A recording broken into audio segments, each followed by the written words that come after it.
എല്ലാവർക്കും നമസ്കാരം. എൻ്റെ പേര് Varun and welcome back to my channel Nerkazhcha. അപ്പോൾ സുഹൃത്തുക്കളെ, ഞാൻ ഇന്ന് വന്നിരിക്കുന്നതെന്ന് പറഞ്ഞു കഴിഞ്ഞാൽ 6 ദിവസം മുമ്പ് ശ്രീ മണിശങ്കർ അയ്യർ, അതായത് കോൺഗ്രസിൻ്റെ ശ്രീ മണിശങ്കർ അയ്യർ നടത്തിയ ഒരു പ്രസ്താവനയിന്മേൽ എൻ്റെ ഒരു നിഗമനം നിങ്ങളോട് പങ്കുവയ്ക്കാനാണ് ഞാൻ ഇന്നിവിടെ വന്നിരിക്കുന്നത്. അതിനുമുമ്പ് ആദ്യമായിട്ടാണ് എൻ്റെ ചാനൽ കാണുന്നതെങ്കിൽ ഒന്ന് സബ്സ്ക്രൈബ് ചെയ്യുക. അടുത്ത് കാണുന്ന ബെല്ലൈക്കൺ കൂടി അമർത്തുകയാണെങ്കിൽ ഞാനിടുന്ന ഓരോ വീഡിയോയും നിങ്ങൾക്ക് നോട്ടിഫിക്കേഷൻ ആയിട്ട് ലഭിക്കുന്നതായിരിക്കും. അപ്പോൾ എന്തൊക്കെയാണ്, നമുക്ക് നേരെ വീഡിയോയിലേക്ക് കിടക്കാം. ഓക്കെ, ആ വീഡിയോ കണ്ടതിന് ശേഷം എനിക്ക് പറയാനുള്ള കാര്യം ഞാൻ ഉറപ്പായിട്ടും പറഞ്ഞിരിക്കും. അതിപ്പം എത്ര വലിയ വെല്ലുവിളി എനിക്ക് നേരിടേണ്ടി വന്നാലും ഞാൻ പറഞ്ഞിട്ട് ഞാൻ എൻ്റെ വീഡിയോ വൈൻഡപ്പ് ചെയ്യുകയുള്ളൂ. ഓക്കെ. പാകിസ്ഥാൻ അനുകൂല പരാമർശവുമായി കോൺഗ്രസ് നേതാവ് മണിശങ്കർ അയ്യർ. പാകിസ്ഥാനെ ബഹുമാനിക്കണമെന്ന് മണിശങ്കർ അയ്യർ പറഞ്ഞു. പാകിസ്ഥാന്റെ പക്കൽ ആണവായുധമുണ്ടെന്ന് ഇന്ത്യ ഓർക്കണം. പ്രശ്നപരിഹാരത്തിനായി കഴിഞ്ഞ 10 വർഷം മോദി ഒന്നും ചെയ്തില്ല എന്നും മണിശങ്കർ അയ്യർ പറഞ്ഞു. പ്രസ്താവന ആയുധമാക്കി BJP രംഗത്തെത്തി. കോൺഗ്രസിന്റെ പാക് പ്രണയം അവസാനിക്കില്ലെന്ന് BJP പ്രതികരിച്ചു. നോബൽ മാരിക്കാരൻ. നോബൽ, എല്ലാ തെരഞ്ഞെടുപ്പിനും തൊട്ടു മുമ്പ് മണിശങ്കർ അയ്യറുടെ വക ഒരു വിവാദ പ്രസ്താവനയുണ്ടാവും. നേരത്തെ ചായക്കടക്കാരൻ എന്ന പരാമർശം 2014 ഒരു വലിയ പ്രചരണായുധമാക്കി BJP കൊണ്ടുപോയി. കഴിഞ്ഞ ലോക്സഭാ തെരഞ്ഞെടുപ്പിലും സമാനമായ രീതിയിൽ മറ്റൊരു വിവാദ പരാമർശം ഉണ്ടായിരുന്നത് ഇപ്പോഴും വരികയാണോ?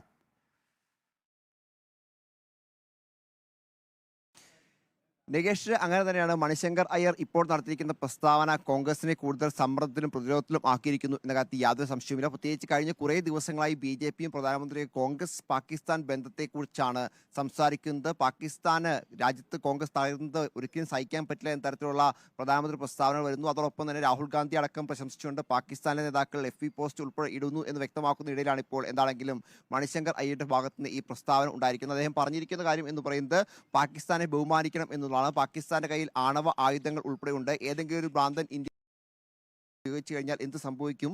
അതുകൊണ്ട് തന്നെ ഇതിൽ അവരുമായി ബന്ധപ്പെട്ടുകൊണ്ട് പ്രശ്നങ്ങൾ ചർച്ച ചെയ്ത് പരിഹരിക്കണം എന്ന തരത്തിലാണ് അദ്ദേഹം സംസാരിച്ചത്. കഴിഞ്ഞ 10 വർഷമായി പാകിസ്ഥാനുമായി ബന്ധപ്പെട്ട വിഷയങ്ങൾ ചർച്ച ചെയ്യാൻ പ്രധാനമന്ത്രി തയ്യാറായിട്ടില്ലെന്ന് ഓർത്ത് പ്രശ്നപരിഹാരത്തിന് പാകിസ്ഥാനും ഇന്ത്യയും തമ്മിലുള്ള പ്രശ്നപരിഹാരത്തിന് ഒന്നും ചെയ്തിട്ടില്ല എന്നടക്കമുള്ള വിമർശനങ്ങൾ അദ്ദേഹത്തിന്റെ ഭാഗത്ത് നിന്ന് എന്താണെങ്കിലും ഉണ്ടായി.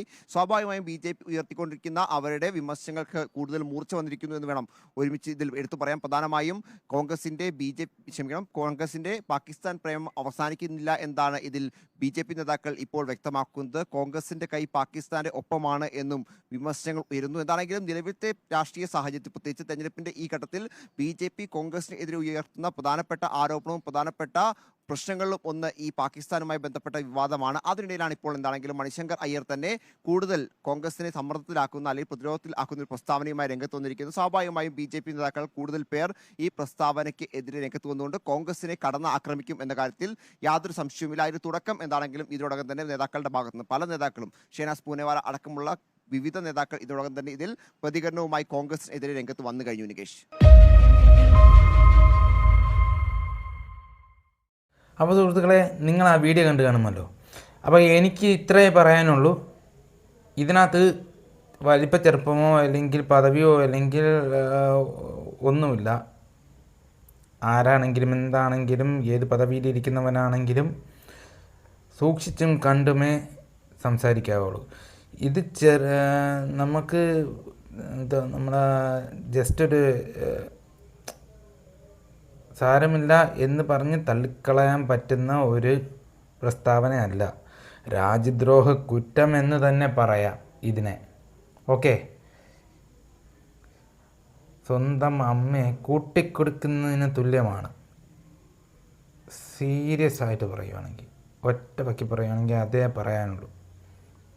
ആലോചിച്ച് നോക്ക്, ഇന്ത്യയിൽ ജീവിച്ചിട്ടാണ് അങ്ങേര് പാകിസ്ഥാനെ പുകഴ്ത്തി സംസാരിച്ചത്. അത് എന്തിൻ്റെ അടിസ്ഥാനത്തിലാണെങ്കിലും ശരി, 4 നേരം അന്നം കഴിക്കുന്ന ആർക്കും അത് ഡൈജസ്റ്റ് ആവത്തില്ല.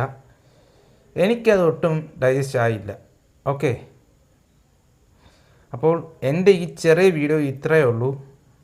എൻ്റെ ഈ വീഡിയോ ശരിക്കും പറഞ്ഞാൽ ട്രോളല്ല, നല്ല ഒന്നാം തരം വിമർശനം.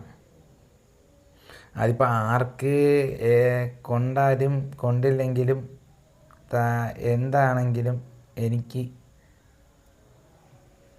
ഇതാണ്. ഓക്കെ, അപ്പോൾ എൻ്റെ ഈ വീഡിയോ ഇഷ്ടപ്പെടുകയാണെങ്കിൽ ഒന്ന് ലൈക്ക് ചെയ്യുക, കമൻറ്റ് ചെയ്യുക, ഷെയർ ചെയ്യുക. എൻ്റെ ചാനൽ ആദ്യമായിട്ട് കാണുന്നവരാണെങ്കിൽ ഒന്ന് സബ്സ്ക്രൈബ് ചെയ്യുക. അടുത്ത് കാണുന്ന ബെല്ലൈക്കൺ കൂടി ഒന്ന് അമർത്തുകയാണെങ്കിൽ ഞാൻ ഇടുന്ന ഓരോ വീഡിയോയും നിങ്ങൾക്ക് നോട്ടിഫിക്കേഷനായിട്ട് ലഭിക്കുന്നതായിരിക്കും. അപ്പോൾ പുതിയൊരു കണ്ടൻറ്റുമായി കാണുമ്പോഴേക്കും good bye from Varun Soman from നേർക്കാഴ്ച.